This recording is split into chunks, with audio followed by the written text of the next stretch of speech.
a title this episode is The Act of Worrying. Because I think just for me personally, and then just a lot of people that are ambitious and want to do great things in life, and just a lot of people in general, just in America, like, because I think work is like a big part of a lot of people's identity. And so just kind of what people do, like, obviously you have to work to get money, be financially stable, and, establish a name for yourself, I guess in a way. But I just think a lot of times that comes with unwarranted anxiety that could be put at bay if attack it at a better manner than you are at that point in time. Because obviously you're experiencing anxiety that's very unwarranted and honestly can be resolved. And I just think a lot of times we put a lot of things on ourselves and we just keep going and going and going. I mean, I've kind of established this in plenty of episodes, just talking about how a lot of society and even me at times, will just keep going and going, and then we realize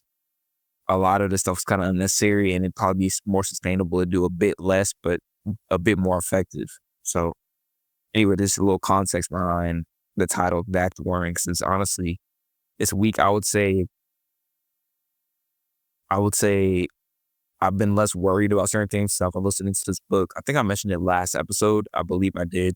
It's called The Let Them Theory by Mel Robbins. I believe that's her name. And I'm not gonna lie, I don't listen to it every day, but when I do, basically what I've gotten from it is you have to let things that are out of your control just happen. Like, you can't spend all day worrying about, oh, is this person gonna do this? Oh, did this person do this? Oh, what if this happens? You just have to control what you can. You can't spend all day worrying about those things. If you do, you won't be present, which goes into the first thing I want to get into, balancing presence and ambition.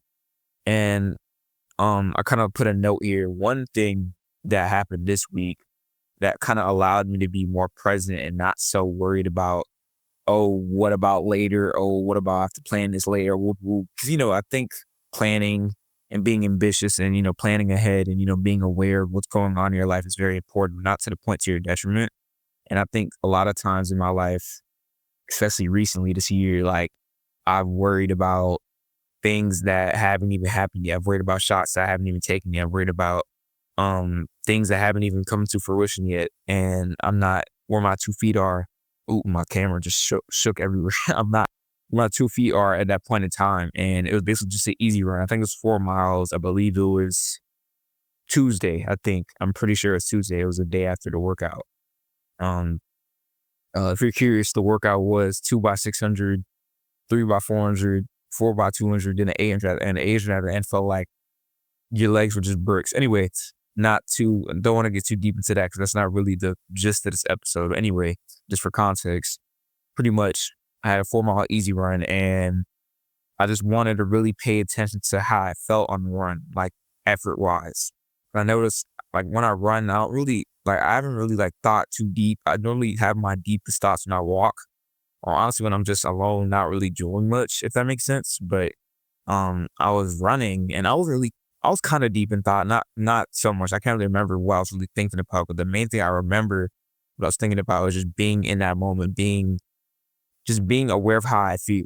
You know what I'm saying? 'Cause I think a big thing with easy runs, one thing I heard, I think this dude named Floberg once or whatever, he's saying easy running is a feeling. It's not necessarily a certain heart rate or effort. I mean, yes, you can get into that, but I think overall effort is a better indicator for if you're going easy or not. And like, okay, how do you feel? So this isn't a running episode, but I'm just correlating it to that because it's an instance where I actually was like, oh, like, okay, I need to be more present because I was just, running.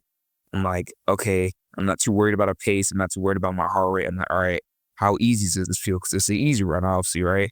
So I was running and I'm like, okay, I was settling in. I'm like, this feels pretty easy. And I was just very aware and present of my surroundings and how I felt in just that moment in that point in time. Even on this morning's run, like, I was pretty aware how I felt, pretty aware of what was going on, a little bit deep in thought, thinking about a couple things that, I just think about and things I'm dealing with a bit. But, I just think this is a pure example of what happens in your present. You're fully aware.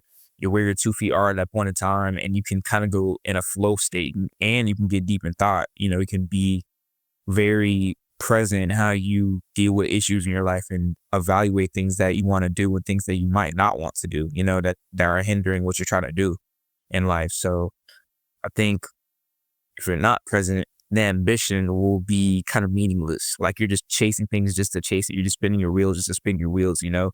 You're being more occasionally great and consistently good. I feel like if you're consistently good, you have the ability to be present over and over and over and in the mundane and in the boringness, you know?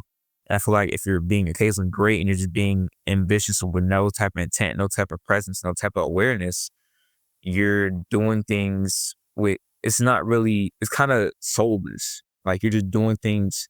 It's not necessarily it's not necessarily because you're like I say it like it's not like you're not trying to get somewhere. It's just you're not like I said, you're not aware. You're not fully coherent and while you're trying to get there. So when you get there, you might be like, what's next? You just keep going to that. There's nothing wrong with going to the next thing. But I feel like you should be aware and present during the process. I feel like if you're not, you might feel kind of empty when you get to where you wanted to be, you know? I just think when you're present, you can be rational. Obviously, like, with rationality, sometimes you're just gonna have to go for it, but obviously you're gonna be rational, you're gonna be deliberate, and you're gonna be efficient and effective in your approach instead of just being kind of not arrogant. I don't think that's a good word, just being irrational, like just doing things randomly and just out of the act of doing it instead of, just being present and being, rational what you're doing and being coherent in a sense. But just think, yeah, just being obviously able to plan effectively and,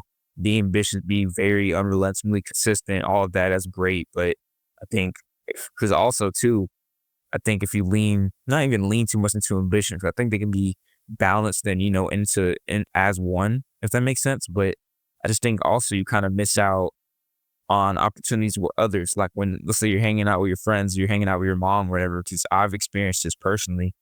You'll be, at a function or y'all just be chopping it up and you're thinking about, oh, I have a run later.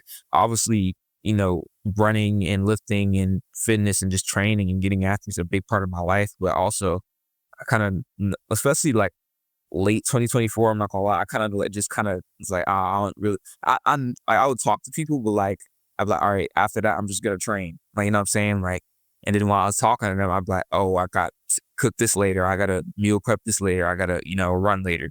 Obviously, you should be aware of that. Obviously, you should be, intentional with that, but not, I don't think to the expense of, you're watching a movie and you're like, oh crap, oh, I gotta run like a crackhead or something. Like, yo, chill. Like, you know what I'm saying? Like, obviously, you want to be ambitious in your approach. You want to get after, you want to be consistently good, but I think you should also be present, especially when you're talking to people and hanging out with your dad, your mom, your grandparents. You should be in the moment, and obviously, you're gonna have to sacrifice some things, but when you're in that moment, you're watching that movie, you might be playing a game if you have a little bit of free time, whatever you do in your free time, you should be in that moment. You shouldn't necessarily be worried about things that haven't even happened yet. Because if you're really about it, you really care, it will get done. So it's no need to worry.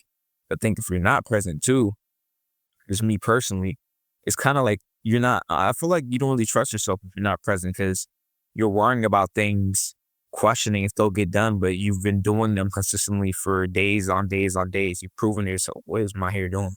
You're proving to yourself that you are who you say you are. You're not an imposter. So what is there to worry about? It's going to get done when it's time to get it done. So you might as well double down on what you're doing at that point in time. Focus on that rep, focus on that minute, focus on that conversation. And once it's over, you move on and, just enjoy it. But I think just balancing presence and ambition is very important. I think a lot of times when you're ambitious and, you're having like a heartfelt moment with someone, or you're having, a nostalgic moment later down the line that you should tell to your kids, when you can't even tell it to your kids if you weren't present because you won't even remember because you're thinking about, oh, I got to meal prep. Oh, I got to do this. Oh, like obviously that's great, but there's a time and place for it, in my opinion. And I just realized you're kind of all consumed other than all in. Like, you know what I'm saying? And I think if you're all in when it's time, get down and do it, it's going to get done and you're going to do it to the best of your ability. Once it's time, I guess wind down and, get some sleep and, hang out with your loved ones and people that actually care about you and people that you care about. You got to do that as hard as you run. You have to be as present as when you're running, it has to balance out. But obviously it's not going to be 100% perfect. Sometimes in your life, you're going to have to do like a full sprint and you might not be able to hang out with others as much. But once you get off of that sprint, just try and, be present, be grateful for where you're at and the people around you. But second thing, I kind of went over this a little bit, but I want to kind of go over it a little bit more. The let them theory, basically just not worrying yourself with shots you haven't taken, and kind of how I mentioned, like, you like I said, you're talking to someone or whatever, you're doing something that's not really related to let's say maybe a race or a run or a workout you have later, or maybe a project you haven't worked on or finished yet, and you're like, uh I'm like worried, like what's gonna happen? Oh my gosh, what about this outcome? What about this outcome? What if I fail? Like you haven't even attempted it yet, so why are you worried about it? Like that's one thing I had to tell myself. Like, when let's say like a perfect example for me, like I had a track meet the other day, and I ain't gonna lie, the track meet before that, I was kind of nervous for no reason. Because the thing is, I think a lot of people, including me, we nerve ourselves up over things that we know we could not even. Because obviously, you have to do things that you might be like, it's kind of it's very out there. I'm kind of unsure. Because obviously, that's how you grow. But it's things that you're gonna stick it out, and you're gonna complete it. Like you're gonna tough it out and have grit to do it. I think it's a difference between that and attempting things that are kind of, I guess, bullying and intimidating. I think there's a difference because you should try things that are intimidating and kind of scare you. That's how you grow. But also at the same time, like you shouldn't be nervous, like questioning yourself, like, oh, like and downplaying yourself, like, oh, I can't do this and whoop de whoop, like, what if I fail? And like, you know what I'm saying? Because I think you're not just letting it happen. Like, just let it happen. Because the thing is, you're going to show up, you're going to get on the line, and you take off. You'll end up forgetting about it, to be honest. Because with me personally, anytime, if you're a runner, you kind of know you might be, I think it's normal to be nervous. Because I think one thing I realized that you can't completely get rid of the nerves. You can't completely get rid of worry. The point isn't to get rid of worry. It's to, I guess, mitigate it and control it within reason. It's not to get rid of it. 'Cause the thing is, when you get rid of it, it'll take out the feeling of, you know, the nervousness before a race or the nervousness before a project. I think that's normal. It's a part of the experience, but I don't think it should get to a point. Because the thing is, you can worry yourself too much. You can worry yourself out of a race. I've worried myself out of a race before because it's a clear cut example. I used to run a forest. I'm pretty sure I've explained it, but I must explain it again because it goes hand in hand with this. I was doing a whole build for the 400 on my own with the help of Coach Hoffman. I mean, not lie. Shout out to Coach. um, you know, we did a whole taper and everything. I had everything set in place. Sleep was good. It was like a cold morning. I had like this red fleece on or whatever. If you see my YouTube profile pic, that's literally the day I ran that, like right after or right before, either or. So I was literally losing sleep. I was literally worrying so much to the point where I think if I wasn't as worried, I probably would have got closer to my PR, if not PR, to be completely honest with you, because the fitness was there. I think we can worry ourselves out of great opportunities because you're worrying so much to the point where you're shifting your mind completely out of the mode it needs to be to execute the thing at hand. And you honestly, it's a fear of failure. It's a fear of what if this doesn't go my way? And if it doesn't, maybe it wasn't meant to be. You shouldn't be worried about if you're going to fail or not. Cause let's say you miss, okay, swing again.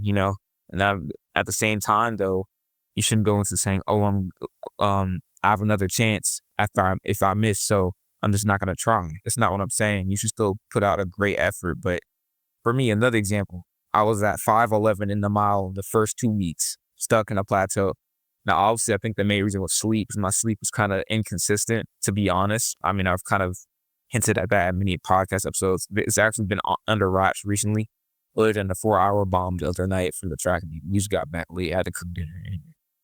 Other than that, I think that's probably a big part because obviously I'm lifting and running. So I need to recover from both, and sleep is just a big part of being a human being. But anyway, um, I was stuck at 5:11 and I finally broke my PR like 2 days ago. I ran 5:05. Still not sub 5 yet, but I'm just grateful I ran a PR. And honestly, I'm glad it happened that way because I feel like I wouldn't be as grateful for the PR if I didn't stay stuck at 5:11 for so long. Then when I get sub 5, I'm like, all right, you know what I'm saying? I'll be more grateful for it. But anyway, other than that, you know, it's not an excuse to just not try. So I think a lot of people are like, oh, since I might fail, I might as well just not try and just keep going. You know what I'm saying? I just think you should still put your best effort out. And if it doesn't go the way you want it to, which is very, very likely, things it's not always sunshines and rainbows. Sometimes you're gonna miss, sometimes you're gonna win, in respect to what you think is winning. But anyway, I just think a lot of times we just worry about failure and worry about things that we haven't even put one foot into the other to do yet. And I just think if you let it happen and let other people say what they want to say, and let other people think what they want to think, and just let people do them, obviously you can influence people like in a positive way. I'm not saying not do that, but just comparing yourself and people that kind of dislike you in a sense for whatever reason, and people that are critiquing you and trying to talk you down and talk you out of doing certain things, let them. If people want to do things this way and you're doing it this way, let them. And I'm saying whatever works for you. Obviously, like I said, life is a big gray area. There's a lot of things that everyone should do similarly. I think I said that kind of wrong. English is hard. You know what I mean? Similarly, alike. That's a better word because I don't know how to say that word. Um, but at the end of the day, you can't. Because I spent so much of my life worrying about, oh, what is this person doing? Are they doing how I do it? Okay, they're let them, like, that's their life. What are you worried about that for? You know what I'm saying? Like, you can't be worried about if someone disagrees, or obviously sometimes there's constructive criticism people that can teach you, okay, maybe I'm spinning my wheels doing something that's getting me nowhere. Obviously, that's a big part of life. You're being a lifelong student. However, you can't spend all your life worrying about what people are doing and worrying about someone's gonna do this, or worry about, oh, what is this person doing in comparison to me? So, like, you know what I'm saying? Like, at the end of the day, that's what I tell myself. I'm like, at the end of the day, man, like, I think one thing I heard, well, it kind of goes into this, I guess, but, you know, I think someone was like, oh, when you die and it's your funeral, I'm not trying to get dark. I'm not trying to get dark, but listen, kind of hear me out. When you die and it's your funeral, people are going to be talking about how many miles you logged, how many accolades you had. Well, maybe, but just talking about all the endeavors you did and how much money you made. They're going to be talking about the character you had and how you affected them. And I feel like if you're worrying about other people, how you're really going to affect others, and follow with what you're trying to do. You know what I'm saying? I feel like if you're worried about someone else, you might try and follow what they're trying to do instead of what you really want to do. You know what I'm saying? So you just got to let it happen. Obviously that doesn't mean let the rails fall off and, not plan and whatever. But, when you plan things, that's the point of planning. I feel like I realized that. I'm like, the point of planning is so you don't have to worry about it. So why are you worried about it if you're planned? That makes no sense. And I was doing it for so long. I'll plan something out. Meal prep. I'd plan, okay, I'm going to plan at this time. I'm going to lift after school. You plan all of that. So it just plays out. Obviously, it's not going to be perfect, but it gives, oh crap, hitting my mic and stuff. It gives you a greater idea of, okay, this is what could happen. And if it doesn't happen that way, you adapt. Like, it shouldn't be nothing to worry about. And I feel like a lot of times we worry about things and we don't let things happen and let others be. It's just, we know what to do. We're holding ourselves back, And you just got to kind of, once you plan it out and let it go, let it go. Just be consistent. If you're being consistent and, doing what you need to do, let it happen, And I just think you just gotta let it go sometimes, man. You just gotta let life do what it does, and just not be so, I guess strict, like, just so, like just grabbing life so hard, like just kind of let go, like chill a little bit. Like, I think obviously you have to be ambitious, but sometimes you just gotta chill, like just let life play out. Because the thing is, I feel like if you're doing what you're supposed to do, life will play out exactly how it needs to. But anyway, third thing I kind of want to go over is just unwarranted anxiety and distorted thought. Basically, just like perception versus reality, and what happens when you don't like let them be. And I just think a lot of people, like, I would say I started kind of dealing with anxiety a bit like when I got older. I think a lot of it's unwarranted, and it comes from worrying about things, worrying about shots I haven't taken yet, and just worrying about things that haven't even happened yet. I just think it's just, obviously, I think a lot of it is just things that are out of our control. And I just think a lot of it is just things that we shouldn't really be worrying about in the first place. And I think, like I said, kind of in the last part, if let's say, okay, things that are in your control in your life, your diet, sleep, your training regimen, however you do that, just taking care of yourself emotionally, physically, spiritually, all of that. If that's in check and, you're caring for your loved ones and your family, honestly, everything else is for the birds. So I just think when we're worrying about things that are for the birds and things that, you know, really are kind of meaningless in the grand scheme of things, we just get wound up and we get riled up. We're like, oh, whoa, like, you know what I'm saying? And I know how I feel. Oh, I'm not diagnosed with anxiety. I think it's normal in a sense. Like you get stressed and then it kind of leads to anxiety in a way. You feel kind of pent up. Like you feel like just how I say it, like tense. I just, your like chest, like you just feel tense. You're like you just feel like the world's about to end, but the world is not about to end. It's okay. Right? You know what I'm saying? That's why I realize after every time, it's a light at the end of the tunnel. Eventually, it'll be over. Like that little plateau I was in, it ended. I was at 5'11", a little bit discouraged, and I'm just gonna keep showing up and just keep training, get my sleep a little bit better, and let's see how it goes. Then I PR. Um, Same thing applies. Let's say you're in a dark time. It's gonna look grim. It's gonna feel grim, but you keep showing up and doing things you have to do and just trying to deal with it the best you can. And even people around you that try and help you deal with it, it will pass. This too shall pass. So just before you know it, it'll be over. And I just think a lot of times, like kind of I talked about episode 73, we question ourselves and we talk ourselves out of things that are, things that we want to do and things that we can do. It's just we might get in our head and doubt ourselves like, oh, you can't do this. Why are you doing this? Like, who you think you are? You know what I'm saying? In reality, that's not reality. It's just you're a warped perception of things. And I think perception, the way you perceive things, and honestly, the most important, the way you perceive yourself is really important. I feel like if you perceive yourself in a negative light, you're letting the negative outweigh the positive. That anxiety is it's honestly gonna try and kill you, and it's gonna make it seem like the world's about to end. But if you miss or you misstep or whatever, and let's say you're worried about if things don't go your way, it's okay, man. It's like you just have to, ground yourself and be present, and you just have to take it as a learning experience. I feel like if you take it as a learning experience, you see the positive in it other than the negative, and those distorted thoughts kind of, go in the wind a little bit. But, I think everybody deals with a certain level of self-doubt. I mean, I think it's normal, but I don't think it's normal when it becomes a complex. I mean, but, I kind of already went over that in previous episodes, but I just think anxiety, a lot of people have anxiety over things that, are kind of out of, like, I'm not a doctor. I want to preface that. Like, I'm not talking about like clinically diagnosed anxiety. That's a whole different thing. I'm talking about like anxiety that a lot of people worry about things and stress themselves out over things that really mean nothing. Like, oh, how many likes I got on that post, or what did this person say under my YouTube video? What did this person say about the outfit? Like stuff like that. Honestly, you should not really care. Obviously, you might feel or something like for 5 minutes.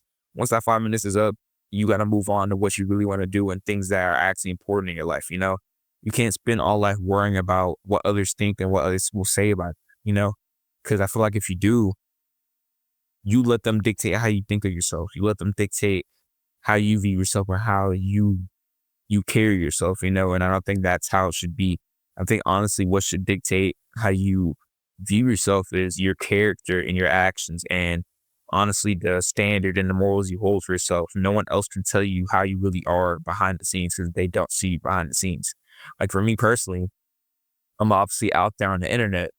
I post like at most a 50-second clip of what I'm doing. And, some people, like not really, but, some people, even down the line, some people be like, oh, you're this, you're that, but you don't even know me. You know what I'm saying? Like only people that know me are the people that know me personally. You know what I'm saying? Maybe some internet people.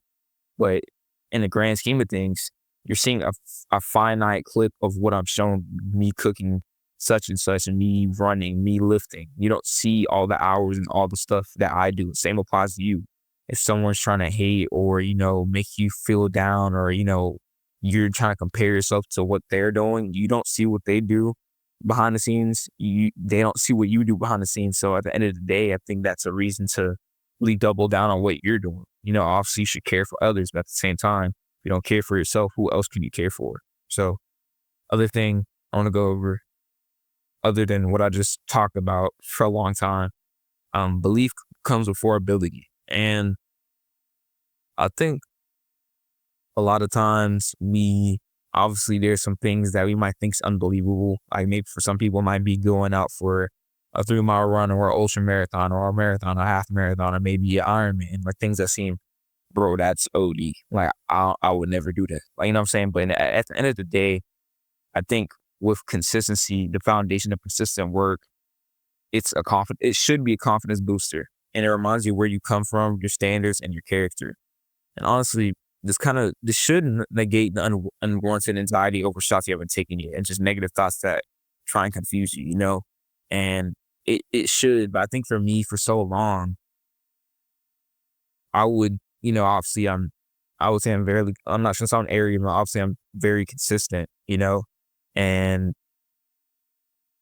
I was, doing things, practicing over, shooting shots over and over and over. It's very mundane, but that's what you need to do to be great in life. If they go through the mud and be mundane, and do things repeatedly the same way. But um, I was doing that for so long, and I'm not gonna lie, not until recently, not until after that. Honestly, not until after I broke, my PR. I didn't really appreciate it. I'm gonna be completely honest. I would do that, and I still have a lot of moments that didn't make sense. I'd be like, "Oh, you're not consistent enough. You're not who you say you are. You're not who." And it was just confusing me because I'm like, I've been consistent for so long. Honestly, the biggest part of consistency is just a confidence booster. It should be unwavering proof that you are exactly who you say you are, and you are exactly what you're trying to be in life and what you're trying to get to. And for me personally, just being real about it for so long, I was like, kind of just like, I just questioned myself, like, oh, we got to do more, move the boot. And I think honestly, a lot of people that are really ambitious and, maybe when they were younger, they weren't as, obviously their work ethic wasn't maybe as good and they weren't, because obviously when you're playing sports, there's always like the star athlete. And honestly, when I was growing up, I was not that. Maybe only in football, I was, decent. But, I didn't really, I mean, my dad played sports, but in terms of like athletic ability, I was all right.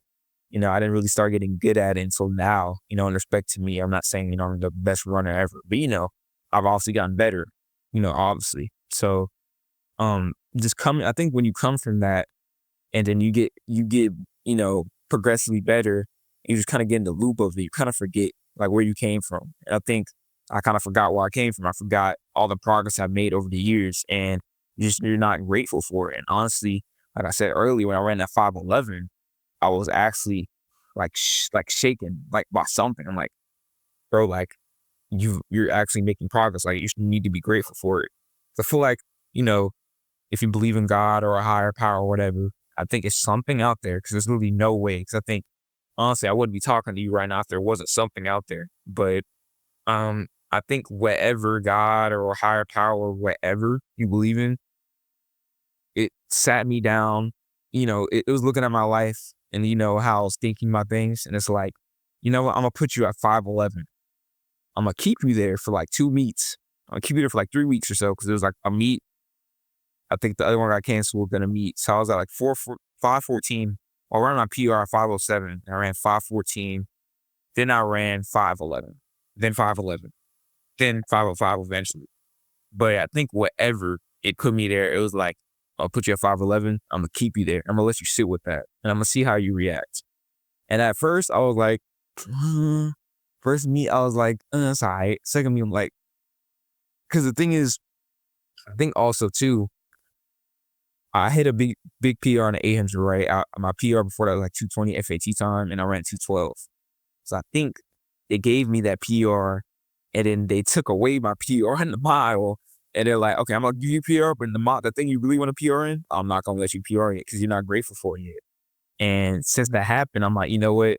I really need to focus on myself because the thing is also the one thing I was kind of neglecting in a sense was sleep.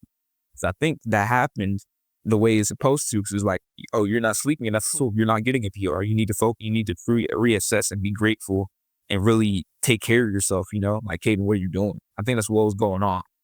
So then finally got some more sleep. Took my sleep seriously. Because honestly, it'd be good. It'd be good. And I think that was just a sign that, okay, Caden, you need to really double down on what you preach about sleep, whatever. But anyway, Then I got that in check, controlled all that I could going into that meet, and I PR obviously. So 5 would have been nice, but I'm just grateful I PR'd, and I'm just grateful that that happened because honestly, I just figured all that out when I just said it out loud. Honestly, I think that was a calling from whatever that, hey, you need to be grateful. You need to be kind of appreciate yourself more. Like, I'm not saying that in a I guess arrogant way, but I think everybody should appreciate themselves. I think a lot of times when people say, I think that's another thing too. I was telling my friend, I'm like, I think a lot of people confuse confidence with arrogance because a lot of people in society, when people are actually appreciative of things they've done and appreciative of the progress they've made, they put them down and say, oh, you're too big headed, you're too egotistical. And there's a lot of egotistical people. I'm fully aware there's a lot of people that put down others and a lot of people that make it seem like they're so big and dandy and they're a god. In reality, no one's a god. We're all human beings. No one's special. People are just more consistent and get after more than others. That's really it. Obviously there's some genetic variability, but anyway, not the point. I just think a lot of times in society, people want to change their life for the better. People want to be better. Excuse me. And it wants to, and not even, that's not what I was trying to say.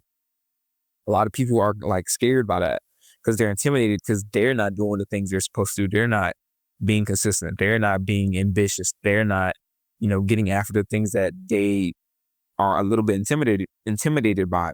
So when, say see someone else doing it, they might see that and be negative towards them so they can bring them down to where they're at. And I just think it's okay to appreciate yourself. It's okay to let that be known and be confident in yourself. 'Cause if you're not confident in yourself, who else would be? If you don't have belief in the ability won't, carry out itself. If you don't have belief in the process and belief in sleep and belief in, taking care of yourself and make sure you're good and make sure you're recovering physically, mentally, spiritually, whatever. How do you expect things to get carried out? And I just think you shouldn't be scared and discouraged. And someone's like, oh, you're too confident. You're too, a good example is like Russell Orhey, because he's just super confident, kind of not, I guess, braggadocious in a way, but like he's humble too in some ways. And he's himself. And a lot of people were like, when he lost, they're like, oh, that's what being too confident. You're too cocky. Whoop, whoop. Like, he just lost. Everybody loses. You know what I'm saying? Everybody fails. Everybody has missteps. And just because he did that one time means nothing. He got back up and then did better. I think he won. It was like Sheffield. I think, I'm not 100% sure. I'm not the biggest powerlifting guy, but I like Russell, or he's pretty cool dude. Anyway, there's a clear cut example. People, were talking down him like, oh yeah, that's what you get when you're too confident. He bounced back and he's still doing the same. He's being himself. And I think we should be ourselves. Obviously, there's things we need to work on, things that we might need to change, just qualities, not even qualities, but things, the way we approach things. But at the same time, I think you should let anyone take away your belief in yourself. Because if you do, the ability won't follow and you won't get the desired outcome you really want in life. But honestly, last thing I want to leave, this isn't this. I originally put this as a section, but I kind of tied a lot of these together. That's why I like doing podcasts. I kind of like, I guess, free verse kind of, that there's a poem, a poetry type, I guess, category. But you get what I mean. I kind of tied it in together. But it's the last thing I want to leave you all off with before I end the episode is just, before you know it will be over. The worry, the anxiety, the self doubt you might have, you just have to, be present and just acknowledge what's really going on, acknowledge what the purpose is behind that, and acknowledge what the purpose is behind maybe a plateau or things that aren't going your way. Because if you stay down and you stay patient, it will play out. If you're consistent, it should play out. If you're taking care of the little things like sleep, it's a big one for me. Sleep. A lot of y'all need to sleep more. I be hearing some kids are getting 4, 5, 2, 3 hours sleep. Y'all need to go to sleep. Put the phone away, go to sleep. Anyway, sleep, obviously training, nutrition, if that's all in check, and your social life's in check, you're emotionally in check, spiritually, your faith, wherever you believe in, it should play out. If you're just consistent with it, you're patient, and you endure the process, it should play out. There should be nothing to worry about. That's normal to be discouraged, but you gotta keep that at bay as best as you can, let it play out, and just see what happens. So anyway, that was kind of a loaded episode. So I think I've worried a lot. I know a lot of people worry about things that are unimportant, especially with social media. They worry about what person X thinks. At the end of the day, bro, do you worry about what you got going on, take care of yourself, take care of others around you, and be consistent. That's all you got to do, and it should play out. But the main thing with life is being present, being patient, and being consistent, just being aware of what's going on, being cognizant of, conversations and memories. Because honestly, before you know it, you might not be able to experience those anymore. So anyway, that's episode 74. Love all y'all, and we'll see y'all next time.